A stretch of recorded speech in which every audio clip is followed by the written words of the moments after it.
টি-20 বিশ্বকাপের এবারের আসরের অন্যতম প্রতিদ্বন্দ্বিতাপূর্ণ ম্যাচ ছিল ভারত ও ইংল্যান্ডের মধ্যকার সেমিফাইনাল। দুই দলের মধ্যে রোমাঞ্চকর মাঠের লড়াইয়ে ছিল রান বন্যাও। স্বাগতিক ভারত শেষ পর্যন্ত 7 রানের জয় তুলে নিয়ে ফাইনাল নিশ্চিত করে। মাঠের এক পাশে খেলার পাশাপাশি এই ম্যাচ গড়েছে ভিন্ন এক রেকর্ড। ভারত ইংল্যান্ড ম্যাচটি সম্প্রচারও রেকর্ড গড়েছে। স্ট্রিমিং প্ল্যাটফর্ম ইন্টারভিউ ভিত্তিক সম্প্রচার জিও স্টারের মোট 619 মিলিয়ন ভিউ হয়েছে, যা একটি নির্দিষ্ট আন্তর্জাতিক টি-20 ম্যাচের ইতিহাসে সর্বোচ্চ ভিউর রেকর্ড। ম্যাচটি চলার সময় জিও স্টারে একসঙ্গে দর্শক ছিল 65.2 মিলিয়ন।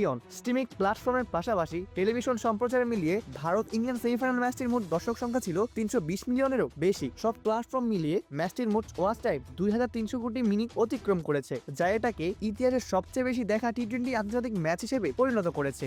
জিও স্টারের ভাইস চেয়ারম্যান উদয় শঙ্কর বলেন, এই সাফল্য জিও স্টারের প্রযুক্তিগত ও সৃজনশীল উৎকর্ষতারাই প্রমাণ। বৃহস্পতিবার সেমিফাইনাল ম্যাচটি দেখতে প্রতি 3 জন ভারতীয়দের একজন যুক্ত ছিলেন। শত শত মিলিয়ন মানুষ যখন একসঙ্গে খেলা দেখে তখন তা নির্বিঘ্নে পৌঁছে দিতে সেরা প্রযুক্তির প্রয়োজন হয়। রান বন্যা সেমিফাইনালে আগে ব্যাট করতে নেমে 253 রান সংগ্রহ করেছিল ভারত। জবাবে জ্যাকব ব্যাটলের শতকের পরও 246 রানে থামে ইংল্যান্ডের ইনিংস। 499 রানের ম্যাচে সেমিফাইনাল ম্যাচে ইংল্যান্ডকে হারায় মাত্র 7 রানে ভারত। এরপর পা রাখে ফাইনালে। শিরোপার লড়াই আজ 8ই মার্চ আহমেদাবাদের নরেন্দ্র মোদী স্টেডিয়ামে নিউজিল্যান্ডের বিপক্ষে খেলতে নামবে ভারত। এই ম্যাচটি সরাসরি সম্প্রচার করবে জিও স্টার ও স্টার স্পোর্টস নেটওয়ার্ক। অপূর্ব দাস, প্লে বাজ নিউজ।